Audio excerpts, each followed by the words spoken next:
So that was the official word on what the land currently has restrictions covering that. I suppose what I wanted to do now is to talk to you about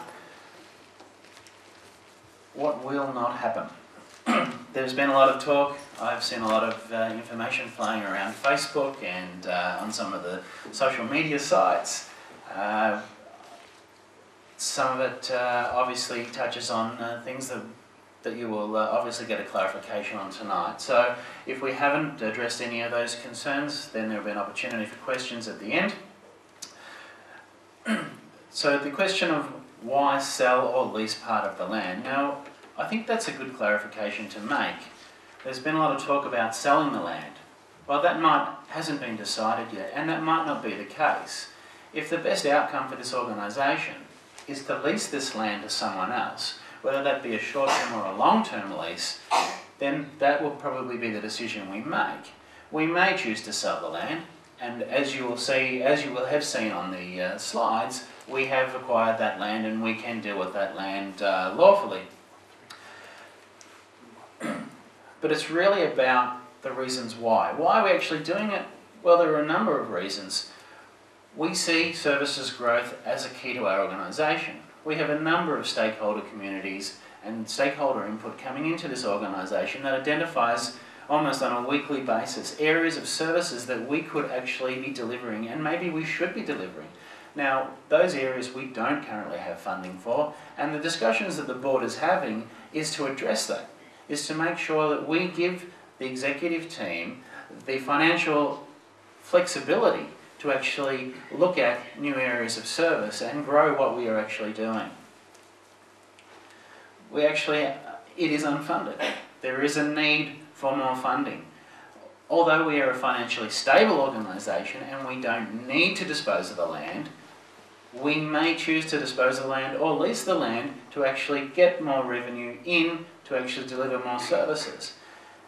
Now that said, there is also a very large upcoming event, the 150th anniversary of this bluestone building. Now this is an iconic building. When you come down St Kilda Road, whether you're part of the deaf community or not, you will see this building. You cannot miss it. They probably don't know the history. Many of you in the room do know the history. We need to protect that history and we need to refurbish this building so that when we do celebrate it, the milestone, that there is obviously something worth celebrating. So that's the reasons why we are considering, obviously, what is being discussed tonight. I think it's important to talk about what will not happen, because there have been a number of questions placed directly to me about some things that I don't believe are true, some things that haven't been decided. So let's just say straight out that no sale of land occupied by the main VCD school buildings and the bluestone. So we are in the bluestone and the VCD buildings are here. You may have seen in the previous slides, the maps, that there can be some effect to the portable buildings, and I think that's another clear clarification we need to make, that in the previous plan, the portable buildings were a partial step towards building a permanent group of buildings to house that school facility. So they are temporary buildings. So moving them was definitely in the plan. So maybe bringing that forward and moving them now, that will be discussed and will be decided. So no sale of land down towards St Kilda Road. You don't see too much green when you go down St Kilda Road, and this piece of green in front of us, the land from here to St Kilda Road and bounded by High Street, is not for sale. The trade block will not be demolished. A number of reasons. It is part of this school, it is part of this building, it is part of this organisation, and it is protected by heritage. So it will not be demolished and it will continue to be used for our purposes. So if we decide to lease or sell this parcel of land, there will be certain restrictions on that to allow us use of that land as well. So let's get on to the what might happen. As I said, no decision has been made, but these are some of the possibilities. There may be a new primary school. As I said, it was part of the previous plan to put a permanent building and a permanent facility here. It may be somewhere on this plot that we do that. Replacement of any affected VCD amenities. So we talked briefly about the portables. They need to be accommodated. That is still a functioning requirement here and will be included in any discussions. Renovation of the basement. This is an ongoing discussion that we have had. Underneath us, along the whole entire building, is a very large area of the basement that is underutilised.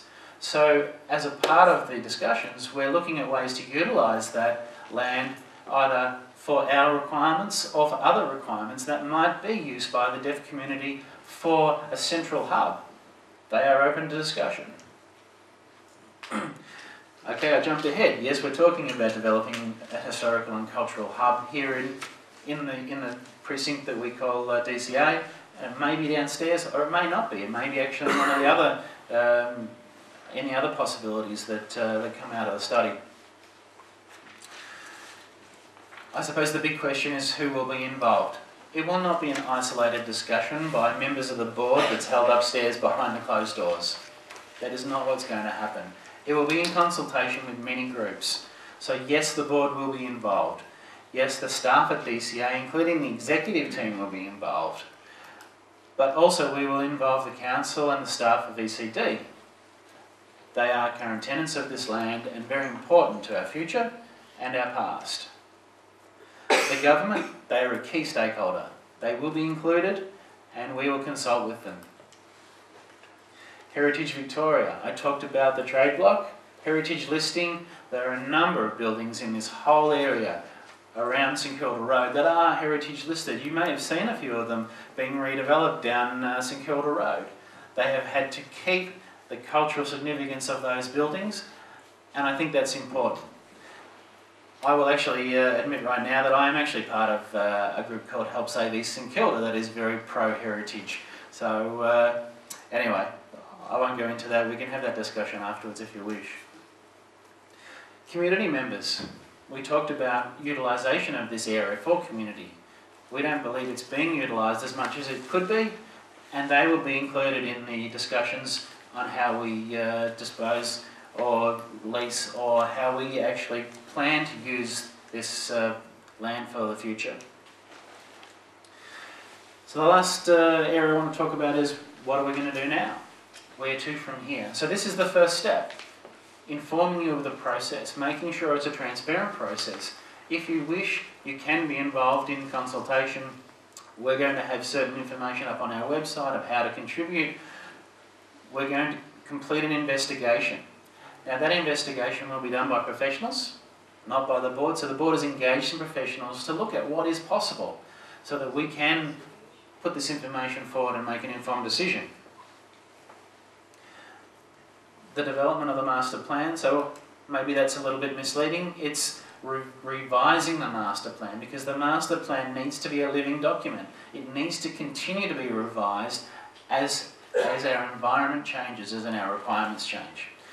So development of the options for VCD, the development of plans for permanent museum and the community centre inside the Bluestone building. So what's next?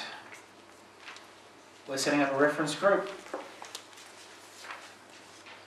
The master plan will be developed and agreed over the next 12 to 18 months. All works and restoration should be completed before 2016. That is a non-movable date. We all know that we are going to be celebrating the 150th anniversary of this building and we need to be finished before then. So there are some things that need to happen between now and then. We are on that path and we look forward to your involvement.